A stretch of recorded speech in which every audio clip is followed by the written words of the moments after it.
जिंदाबाद जिंदाबाद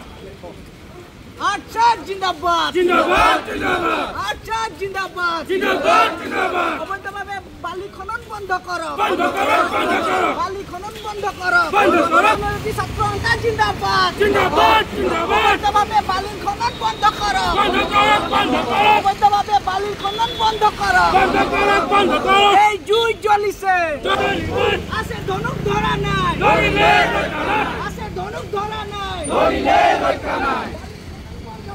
বন্ধ করো বন্ধ করো বন্ধ করো বন্ধ করো সৃষ্টি হৈছে বৃহৎ বৃহৎ দ গাঁত যি এতিয়া মৰণ কাণ্ডলৈ পৰিণত হৈছে তাৰ বিৰুদ্ধে আজি আস্থাৰ কৰ্মকৰ্তাসকল ওলাই আহিছে মোৰ সহযোগে দেখুৱাব এয়া এনেদৰে প্ৰতিবাদী কাৰ্যসূচী ৰূপায়ণ কৰিছে যোৰহাট ষ্টেডিয়ামৰ পৰা নগৰৰ মাজে প্ৰতিবাদী সমদল উলিয়াই জিলা আয়ুক্তৰ কাৰ্যালয়ৰ সন্মুখত ধৰ্ণা কাৰ্যসূচী ৰূপায়ণ কৰিছে আস্থাৰ কৰ্মীসকলে আৰু তেওঁলোকে স্পষ্টকৈ দুটা দাবী লৈ এনেদৰে প্ৰতিবাদী কাৰ্যসূচী ৰূপায়ণ কৰিছে ভোগদৈ নদীত অবৈধ বালি খননৰ ফলত সৃষ্টি হোৱা দ গাঁতত সোমাই শেহতীয়াকৈ এজন লোকে মৃত্যুবৰণ কৰিছে আৰু হায়াত ৰিপৰ্টৰ নামত তৃণমূল চাহ বাগিচাত চাহগত উৎসৱৰ কাৰ্য বন্ধ কৰাৰ দাবী এনেদৰে প্ৰতিবাদী কাৰ্যসূচী ৰূপায়ণ কৰিছে অসম চাহ জনজাতি ছাত্ৰ সন্থাৰ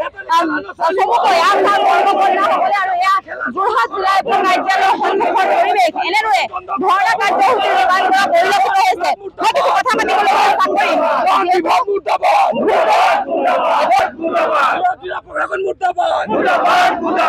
যোৰহাট জিলাৰ ভোগদৈ নদীৰ ওপৰত যিটো অবৈধভাৱে বালি খনন চলি আছে তাৰ ফলত বিকাশ বালা নামৰ এজন নিৰীহ যুৱক বালি যিটো তেওঁলোকে মেচিনত উঠাইছিলে এটা দ খাল হ'ল তাত পৰি যিটো মৃত্যু মুখত পৰিলে তাক আমি গৰিহণা দিছোঁ আৰু দ্বিতীয় কথা সেই অবৈধ বালি মহলদাৰৰ ওপৰত তেওঁলোকে ব্যৱস্থা ল'ব লাগিব অসম চৰকাৰে জিলা প্ৰশাসনে বা আৰক্ষী আয়ুক্তগৰাকীয়ে ব্যৱস্থা গ্ৰহণ কৰিব লাগিব আজি পৰ্যন্ত সেই অবৈধ বালি খনন বন্ধ নকৰিব বা তেওঁলোকৰ ওপৰত অবৈধভাৱে চলাই যোৱা বালি মহলদাৰৰ ওপৰত ব্যৱস্থা গ্ৰহণ নকৰিব আচ্ছা কিন্তু আন্দোলন চলাই গৈ থাকিব বাৰম্বাৰ আগতো কৈ আহিছোঁ যিহেতু ভোগদৈ বুলি কোৱা নাই সমগ্ৰ যোৰহাট জিলাৰ যিবোৰ নৈ আছে তাত অবৈধভাৱে কোনোবা ঘাটত তেওঁলোকে পাৰ্মিশ্যন লৈ কিনে বিভিন্ন জেগাত তেওঁলোকে দ খাল কৰি কিনে বালিত তেওঁলোকে টকা ঘটাত ব্যস্ত হৈ পৰে গতিকে যিসকল অবৈধভাৱে বালি তেওঁলোকে খনন কৰিছে তেওঁলোকৰ ওপৰত কিন্তু ব্যৱস্থা যদি গ্ৰহণ নকৰিব জিলা আয়ুক্তগৰাকী জিলা আৰক্ষী অধীক্ষকগৰাকী কিন্তু আচ্ছাই বহি নাথাকিব আচ্ছাই কিন্তু প্ৰতিবাদ অব্যাহত ৰাখিব প্ৰতিবাদস্থলীৰ পৰা কি দাবী জনাব আমাৰ দাবী এটাই কথা যে যি নেক্সাছ চলিছে যি অবৈধ বালি খননৰ যিখিনি মাফিয়াক তেওঁলোকে মানে এটা মিতিৰালি কৰি পইচাৰ লেনদেন কৰি টকাৰ লেনদেন কৰি তেওঁলোকে দিব বিচাৰিছে বন্ধ কৰক ৰাইজৰ জীৱনক লৈ হেতালি নখেলক কাৰণ আমাৰ জীৱন মূল্যৰ একো নাই এটা ইণ্ডাষ্ট্ৰী শেষ কৰি আন এটা ইণ্ডাষ্ট্ৰী বহাব নোৱাৰে আমাৰ জীৱন শেষ কৰি বালি মূল্যৱান হ'ব নোৱাৰে আমাৰ জীৱন মূল্যৱান আমি এটা ভোটাৰ হয় আমি অসম চৰকাৰক ভোট দিছোঁ তেতিয়া অসম চৰকাৰ গঠন হয় চৰকাৰে বুজি পাব লাগিব বন বিভাগো বুজি পাব লাগিব সকলোৱে বুজি পাব লাগিব গতিকে আমাৰ এটাই দাবী বিকাশ গোৱালাক তেওঁলোকে ক্ষতিপূৰণ দিব লাগিব আজি যিটো বালি মাফিয়াৰ কাৰণে হৈছে সেইজনক গ্ৰেপ্তাৰ কৰিব লাগিব আৰু তেওঁক শাস্তি দিব লাগিব আৰু য'ত য'ত এই বালি খনন চলি আছে ইতিমধ্যে সকলোখিনি বন্ধ কৰি আমাৰ জীৱনৰ প্ৰতি অহা ভাবুকি বন্ধ কৰিব লাগিব মুৰমুৰীয়াৰ মাজেৰে বৈ যোৱা যিখন ভোগদৈ নদী 28 নং চাউৰা লাইনত যি ঘটনা সেইদিনা সংঘটিত হ'ল বিকাশ গোৱালাৰ মৃত্যু হ'ল সেই প্ৰকৃততে বালি মহলটো কাৰ গম পায়নে আপোনালোকে নাই সেইটো আমি একো কেতিয়াবা বন বিভাগক সুধিছেনে আমি নিশ্চয় সুধিছোঁ তেওঁলোকে নাম ক'বলৈ বেয়া পায় কাৰণ তেওঁলোকৰ মিতিৰি থাকে সেইটো কাৰণে মিতিৰি থকাতে ক'বলৈ বেয়া পায় সেইটো কাৰণে আমি তেনেকৈ নাম নাজানো গতিকে অতি শীঘ্ৰে এটাই দাবী বন্ধ কৰক আমাৰ জীৱনক লৈ হেতালি খেলিব নালাগে সেই অবৈধ যিটো বালি মহলৰ কথা কোৱা হৈছে সেই বালি মহলটোৰ আপোনালোকে কেতিয়াবা অনুমতি আছেনে চাইছেনে বন বিভাগৰ লগত কেতিয়াবা যোগাযোগ কৰিছেনে বন বিভাগৰ যিটো বন ডিএফঅ গৰাকী তেওঁলোকে প্ৰত্যক্ষভাৱে তেওঁলোকে কিন্তু লেনদেন আছে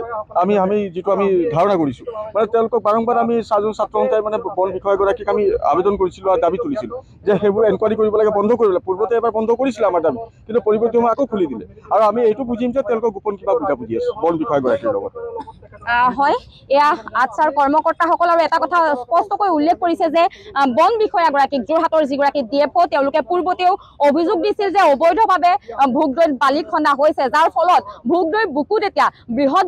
দ গাঁত সৃষ্টি হৈছে আৰু এয়া এতিয়া মৰণ ফান্দলৈ পৰিণত হৈছে বন বিভাগক বাৰে বাৰে তেওঁলোকে দাবী তুলি থকাৰ পাছতো বন বিভাগে কিন্তু কোনো ধৰণৰ গুৰুত্ব দিয়া নাছিল ফলত বিকাশ গোৱালা নামৰ এজন নিৰীহ শ্ৰমিকৰ মৃত্যু হ'ল প্ৰায় 5 দিনৰ অন্তত তেওঁৰ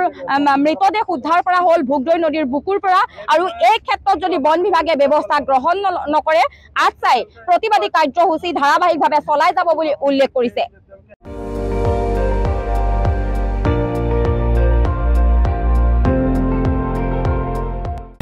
আপুনি চাই আছে ND24 সৰ্বশ্ৰেষ্ঠ নহয় সৰ্বোত্তমৰ দৌৰ